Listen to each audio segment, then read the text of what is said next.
If you are here, then you want to know how to build a community on YouTube. It's only when you have cult following on YouTube, that's when you can really benefit from YouTube. Most people don't know. If all you do is to create something that people will just come once and go and never return, if you do not have returning viewers, your channel is already in trouble. Let me show you something on my analytics. This is what has happened in the last 28 days on my main channel.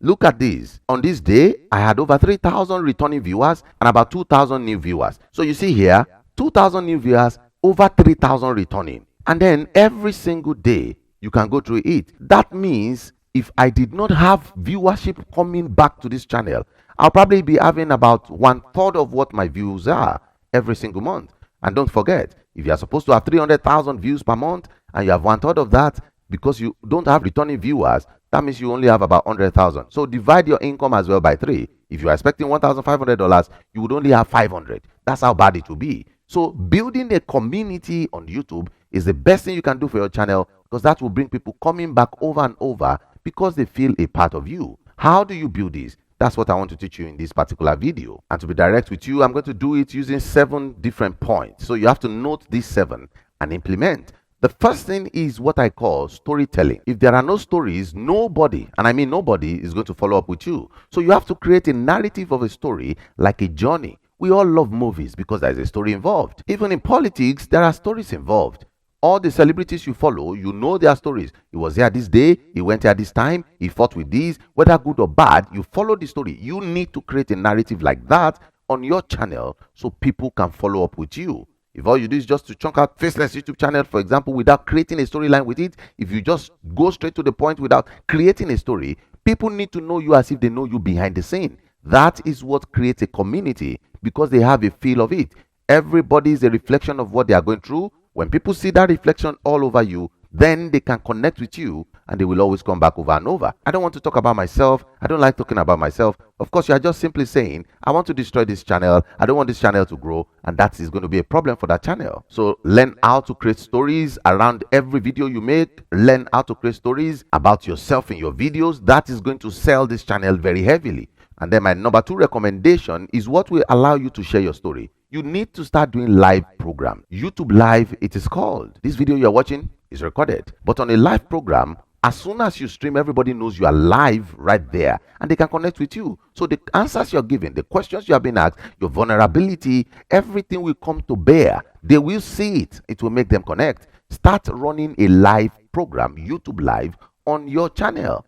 Now, if you're running a faceless YouTube channel, you as well can run one. You don't have to show your face, just show your screen, but start explaining things to them live. That will spend more hours. You're going to spend about 1, 2, 3 hours with people who are your viewers, and the more time you spend together, just look at it from the relationship perspective. If you are dating someone that you don't really spend time together, you won't have much interest because you don't really know yourselves. But the more time you spend together, the more they are going to like you. That's why that live is important. And if you don't want to go live, please always show behind the scene. Let people know you are vulnerable. If they know behind the scene, then it will cover for the live. So any of the two, show behind the scene or you go live. And my number 3 recommendation, if you want to build a community on YouTube, is for you to have a name that is brandable. Now, I'm not saying a name that is brandable for your own brand. I'm saying a name others can call themselves. For example, this is Giant's Tube. How did we get into Giant? I am called the African Giant, and I created a brand from Giant. So every community member calls themselves Giant.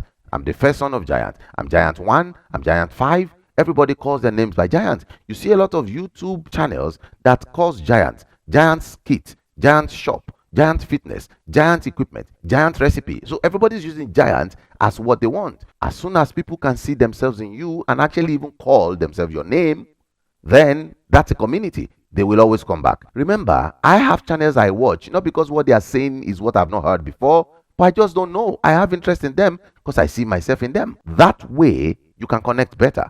So create a name that people can connect with and call themselves. That will make them form a community, and that will make your channel grow faster. And my number 4 is what you already know about comment section. Make sure you are responding and replying to everybody. Even if you have 1 million comments, please make sure you respond to a heavy bunch of it. Do you know what it means by somebody messaging you and then you respond? They will connect with you better. A lot of people, when I respond to them on my main channel, they are kind of excited. Oh, he responded. Oh, I'm happy he answered me. Because most people think you won't answer. So as soon as you answer, that makes a difference. Even if it takes you to employ someone to do the job for you, just make sure that gives you a connection. That is how to build a community. But then, if you are still a small YouTuber, answer every single comment.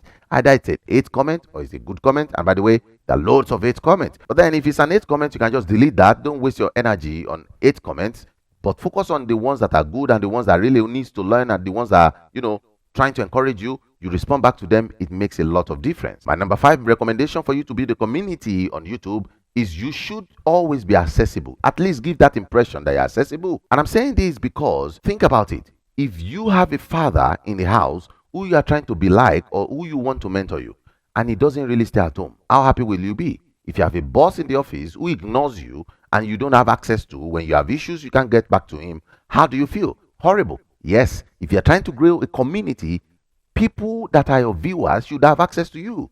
So you have to create Telegram groups. You have to create WhatsApp groups. If possible, you can leave your phone number, maybe a brand phone number that you only pick when you have time to attend to people, but let them know they can access you. If your viewers know they can access you and they have access to you, as time goes on, it will create that community that you want. I remember the day when I uploaded a video on my main channel that has no audio. When I was editing on Premiere Pro, I didn't know I had already muted the audio, so I uploaded it that way without really checking, bad habit. But then, how did I know? 4 minutes into it, I started receiving calls from subscribers from the channel who told me the video you just uploaded, the audio is bad, it's not up. So I went back to check it and I discovered it was an error. So I had to toggle the audio back on and put it up. I was excited. If I was just one person that is hidden, I wouldn't have known. So that's how important it is. People see you as their mentor and their friend because they can always access you, which will make you build that community you want. And remember, when you build a good community, all it translates to is more views, more subscribers, more people recommending your channel to their friends and families. And that's how you grow organically. And my number 6 is for you to always share what we call the good and bad moment. Now, let me tell you, most people think when they say stories in their videos or something and there are good moments and bad moments that people don't have interest. People have interest. Look, people that are just looking to watch and go, they are not your real followers. Real followers will be happy to hear about your good days and your bad days. I've had days I had to cry on camera. If I feel the emotion of crying, if I feel the emotion of anger, I will let it out. Let everybody know you are vulnerable. That way, it will build your followers. Real followers do not criticize their mentors. They don't criticize the channels. They will only advise. You see the bad ones? Whether you do well, you package well, you do good, whatever, they will go anyway. They are not the real deal. They are not the real deal. But the real deals, if you do not show your vulnerability, if you do not share the good moments and also the bad moments, they will also go. So you have nothing. So it's better you show yourself up. Let them see when you are good and bad. Let them see when you are struggling. It will not change anything for bad. It will only do it for good. Because people can learn from you. It can help them shape their life. And they become what? A community, which is what you want. A community will give you more views will give you more money, will give you more achievement, it will give you more responsibility, which will make you feel more useful to your community, which is all you want. And my number 7 will be for you to always produce quality. Don't build a community over what can hold water. If what you are producing, if it's a skit, if it's a comedy, if it's a tutorial, if it's a recipe, whatever channel you have created, make sure you are creating the best content for them. Don't give them shabby things to go through. Otherwise, whatever thing you've done to build that community, it will only end up in pain because they won't have reasons to come back. Make sure you are quality, make sure you are consistent, and you are producing as at when due, so they will not have to move away. This is social media era. There are lots of channels sprouting up every day. People even have better production, who have better gadgets, who have better online presence. So you have to be consistent. Otherwise, they will forget about you and move to the next happening thing. That's how life is. But like I told you, the whole essence of building a community on YouTube is for you to actually have views and followership. So the next video popping up is to show you how you can easily get subscribers. Every single month, I get about 5,000. Click on it now and let's go.